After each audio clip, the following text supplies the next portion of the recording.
If it hadn't been for the guy at the local GameStop, I likely would have never heard about Silicon Studios' latest game, 3D Dot Game Heroes. Hearing things like it's a modern day remake of The Legend of Zelda in high def with an 8-bit look and feel, I had to investigate. So I contacted the game's publisher, Atlus, for more information, and they actually hooked me up with a copy of the game 2 weeks before its release. And while it's not literally a Zelda remake, the similarities are unmistakable. Releasing this coming Tuesday, May the 11th on the PS3 for only $40, let's check out 3D Dot Game Heroes. If you haven't already checked out my newly designed website, head on over to zeitgeistgamereview.com and let me know what you think. Alright, it's time to get our retro on.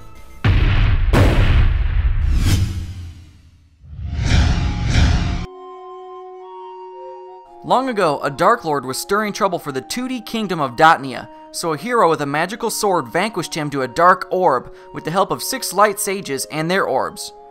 For a long period of time afterwards, people from all over the world would visit the kingdom to honor the hero.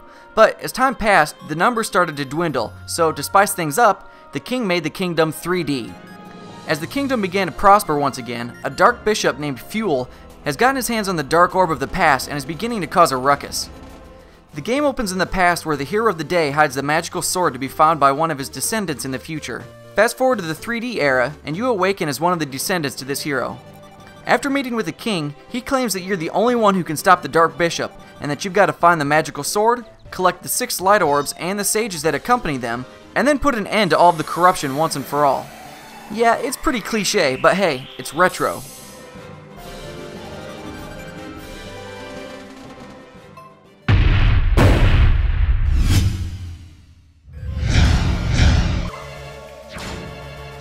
The design of the game is likely the coolest feature and is probably what's going to draw in the largest audience. See, everything you see in the game, minus maybe the sky, is made up of little 3D blocks, which give kind of an 8-bit feel to a high-definition game. From start to finish, it took me about 18 hours to complete, but that did not include all the side quests, and more importantly, finding all the hidden shit scattered throughout the kingdom. There are simply tons of things to find, including items and weapons, but more importantly, throwbacks to classic video games of our past, including 1 or 2 quite infamous codes that we used in our 8-bit days. After completing the game, you can either continue to play, so you can finish all the side quests or max out your stats, or you can start a new game and retain all of your upgraded swords that you collected in your first playthrough, so you've got some decent replayability. Initially, you have the ability to select from a long list of characters to play as, each with different starting stats, or you can enter the editor and create your own character to play as. The character creator allows you to create your characters dot by dot and create several different poses to ensure the character can walk and attack without being a static block moving around the screen. Of course, the first thing that came to mind for me was to create a raging boner and a set of walking boobs.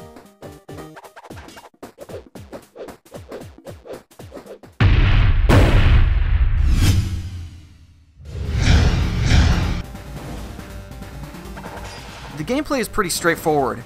Go to Dungeon 1, kill the boss, collect the orb, gain its magical power from the sage, move on to the next dungeon. Rinse and repeat. There are 7 dungeons total with a final boss at the end, with of course tons of puzzles to solve in true Legend of Zelda fashion. In addition to collecting items, there's also a handful of upgradable swords to collect, each with a different upgrade potential. See, when your health is maxed out, your sword becomes hugified, and is able to take out multiple foes from quite long distances. On some of the gameplay videos that I posted this past week, I've gotten a lot of comments asking if the huge sword makes the game too easy. Actually, the huge sword saves the game from becoming too difficult. To me, the entire game was about keeping my health full, so that I didn't have the normal size sword. The monsters kind of kick your butt with the regular sword because the perspective of the camera I chose to play with made it kind of difficult to hit the monsters sometimes. Aside from all the upgradable swords, I actually didn't think that there were enough items in the game. While this is more similar to The Legend of Zelda than A Link to the Past, I think I was just spoiled by the plethora of items that you collect and use in that game. Granted, you get a bunch of spells in this game, I just didn't find them all that interesting. It's also not always apparent where you need to go. See, in Zelda games you typically find an item in a dungeon, and that item is usually required to complete the dungeon. Well, several times in Dot Game Heroes, I was able to complete a dungeon without finding the item inside it, and attempted to move on to the next dungeon, traveling halfway across the world, and finding that I actually needed an item in the previous dungeon to advance, so I had to backtrack and get it. So take my advice, make sure to clear every room in every dungeon before moving on.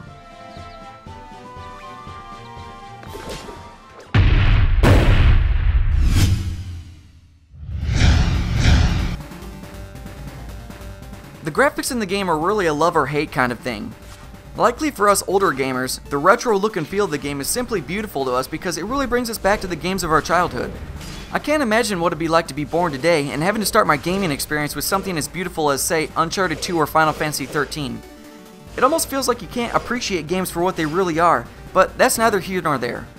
Something that felt odd to me was that even though the graphics are pretty simplistic, if there's a lot of enemies on the screen, or if you kill a bunch of enemies at once so there's a lot of little blocks flying all over the place, the game actually has some surprising frame rate issues here and there. Now, while there's no voice acting in the game, the soundtrack is kind of interesting. It's got that 8-bit MIDI feel to it, but it's backed up with a much fuller sound, really giving a very pleasant gaming experience.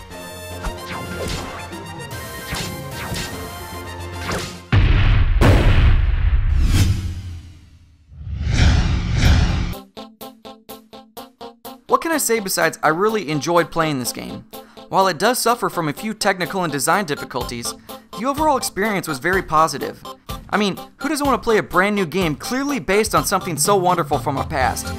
I don't know how much you younger gamers out there would appreciate something like this, but for those of us who grew up in the 8-bit era, I can't think of a reason why you wouldn't want to play this. Personally, I'd love to see another one of these in the future. The formula is tried and tested, and we know it works, so keep pumping these bastards out, Atlus. What are your thoughts on the game? Leave your questions and comments below. Check out the full write-up, screenshots, and gameplay footage over at ZeitgeistGameReview.com. Stay up to date by following me on Twitter, and check out my other channel, Zeitgeist Other, for gameplay footage. Don't forget to subscribe and press the thumbs up button. Thanks for watching.